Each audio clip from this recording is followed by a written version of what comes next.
guys, welcome to my channel. If you are new here but you're into cooking, natural hair, plant videos, and other lifestyle videos like that, then don't forget to hit that subscribe button and the notification bell before you leave. So without further ado, I'm just gonna jump right into the video. I like to jump right into the content. I don't like to have people go, okay sis, that's not why we clicked on the video. Get to it, right? So as you can tell by the title of this video is about my top 7 recommendations to start your plant collection or easy house plants. If you're thinking about starting a plant collection, becoming a plant mom or a plant dad, and you're not really sure where to start, then this video is for you. Just keep on watching. The very first thing I would say is to understand your environment, like your home, your apartment, your room, wherever you are, and the lighting in that room. It's super important to the plants that you're going to get. So some of the plants that I'm gonna recommend, they strive in bright light, low light, so they're kind of good for that, but I'll get into that in a minute. So if you have a room that's like this room, it's very bright during the day, but it's indirect light. There's no direct sunlight that hits this room. There are a lot of plants that do well in bright indirect light, but there are plants that need direct sunlight. So it's important to know the types of plants that you're getting and the kind of light that they need. However, my first recommendation is a golden pothos. It looks like this. This is the baby kind. This is a clipping from the big one that I have growing in my living room. People have these like in the office, in their living rooms, their kitchen. They grow just about anywhere, to be honest. I guess they get their name because they have these little golden flecks inside the leaves. They grow in water or in soil. They're very low maintenance. You water them about once a week if it's in soil. The watering your plants once a week is a rule of thumb. I recommend that even before you water them, just kind of feel the soil. Stick your finger in the soil about an inch down, and if it's dry, even an inch down, then go ahead and water it. But if it's a week in and you put your finger in the soil and it still feels kind of moist, give it another day or two, because a lot of people kill their plants by overwatering. Just an FYI. So the golden pothos is my first recommendation. Very low maintenance, very easy to take care of, grows just about anywhere. Low light, bright light, the office where some people get no light. They grow just about anywhere. You just have to remember to water it. So this is my first recommendation, a golden pothos. My second recommendation, also very low maintenance. They do well in low lighting. They do well in rooms like this where there's bright light, but it's indirect light. It doesn't get direct sunlight. They do well with sunlight, but they don't require bright direct light. They're more low light plants, and that is the snake plant. So I did a plant tour before. But this is one of my snake plants, and this is another version of a snake plant. So the darker the leaves, the darker or the glossier the leaves, I feel like those plants, like all the plants that I have like dark glossy leaves, they're like more low light plants. They're low light plants, very low maintenance, very hard to kill. Like if you kill one of these, then you just, I don't know, you must have moved away for a couple months. And they got no water at all because it's super hard to kill a snake plant. And they're also great for filtering the air.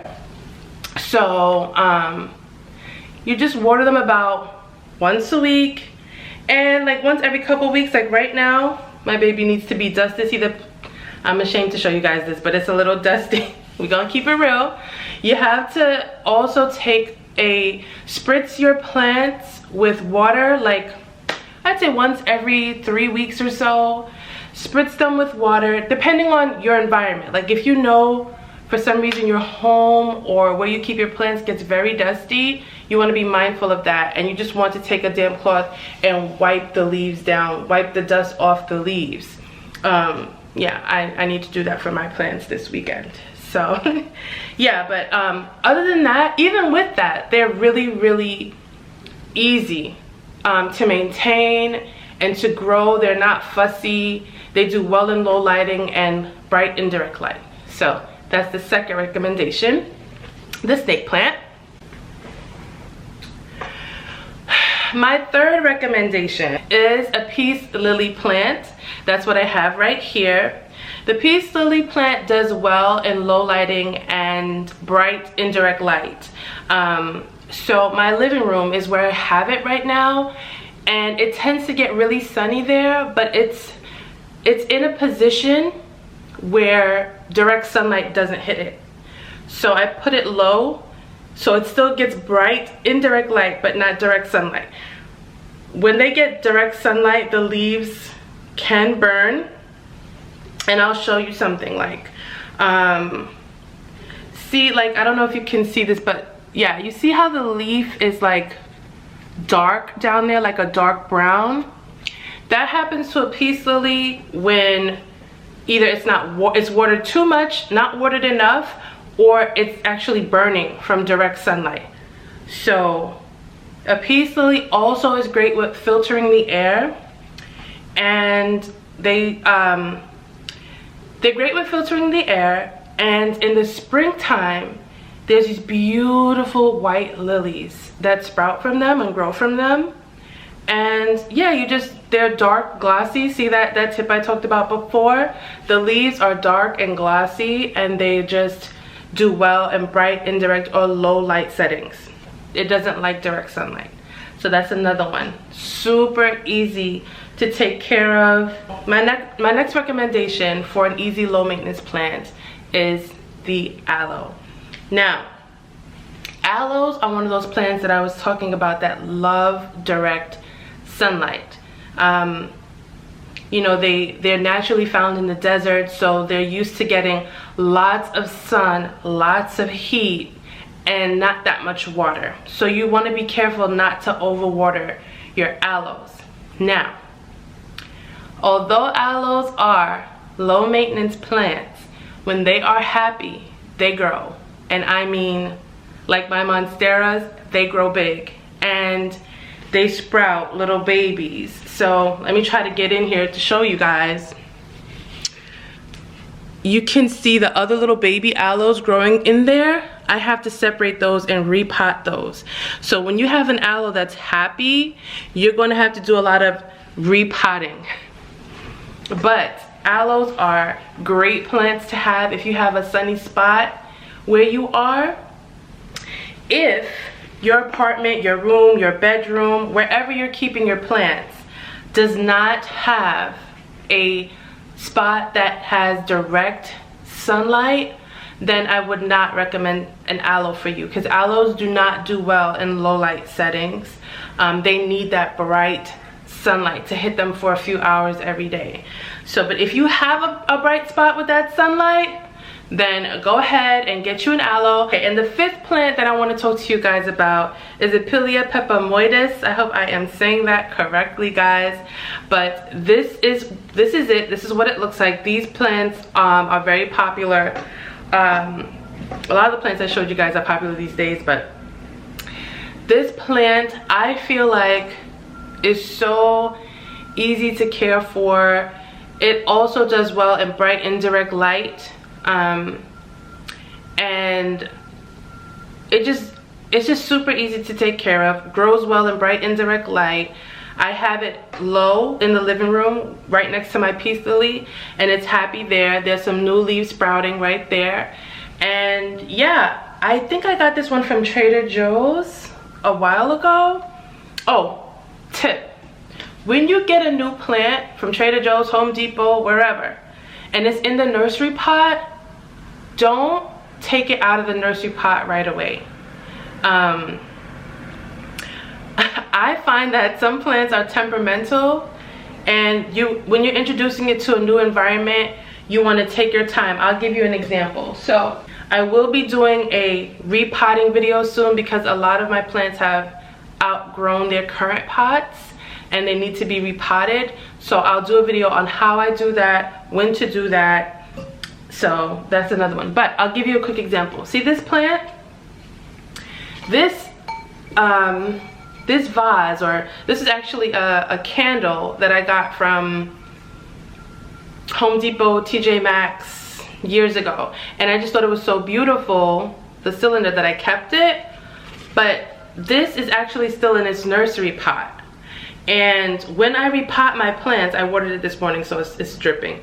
When I repot my plants, this will be one of the plants I'll show you how I repot them. But I got this a few months back. My mom gave it to me a few months back, but it's still in its nursery pot. I gave it time to get acclimated to its new surroundings, and then I will remove it from its nursery pot. Just a tip, guys. Now, number 7, the 7th plant that I want to recommend to you guys was too big for me to move in here. It's super heavy and it's spiky. But I will insert a clip, a picture, or a video of it, and that is the yucca plant. The yucca plant is, I got mine very tall from Home Depot. It was already tall, it's gotten taller. It's so easy. When I tell you it's so easy to take care of this plant, it's like a statement. And you just should mark on your calendar, even if you like, I think it takes, for me, my plant takes like water once a month, maybe, if that.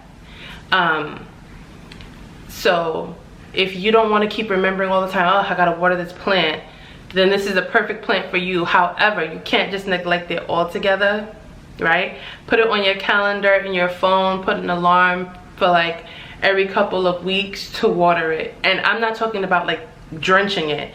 Give it like a nice little sprinkle. They don't even take that much water at all, trust me, guys. But yeah, those are my top recommendations. If you're ready to be a plant mom or a plant dad and you can handle watering these plants once a week, then they're super easy.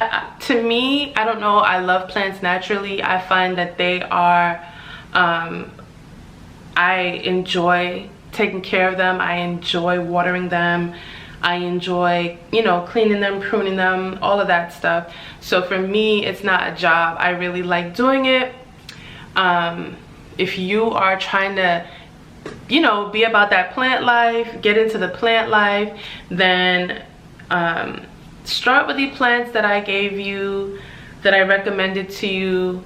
If you're looking for places that you can find these plants for really inexpensive, you want to start them off like really little, you can try finding them or looking at, you can find them at Trader Joe's, Whole Foods, local market, Home Depot, Lowe's.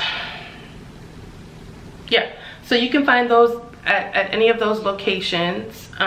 If you have any questions at all, just put them in the comment section below and I'll do my best to answer any questions that you guys may have. I really hope that you guys enjoyed this video.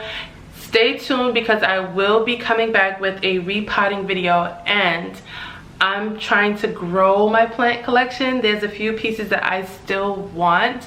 I'm gonna probably never be done.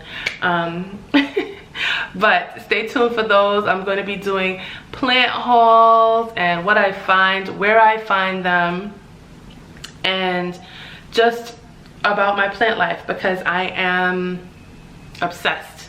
I love plants, so stay tuned for that. So I really hope that you guys enjoyed today's video. Thank you so much for watching. Until next time, guys.